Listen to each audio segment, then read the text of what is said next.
اگر مرا بنوازد دمی نگار چه باشد؟ چی میشه که ما رو یه نوازشی بکنه؟ گر این درخت بخندد از آن بهار چه باشد؟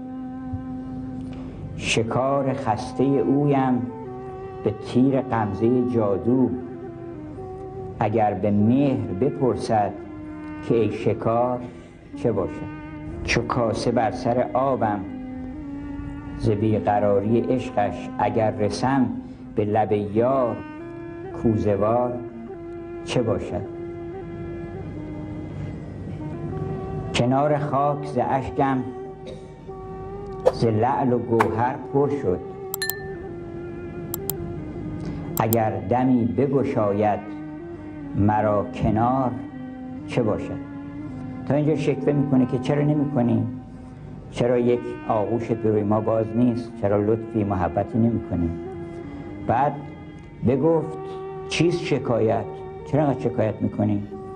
بگفت چیست شکایت؟ 1000 بار گشودم، من 1000 مرتبه الطاف خودم به روی تو باز کردم، چی داری میگی دیگه؟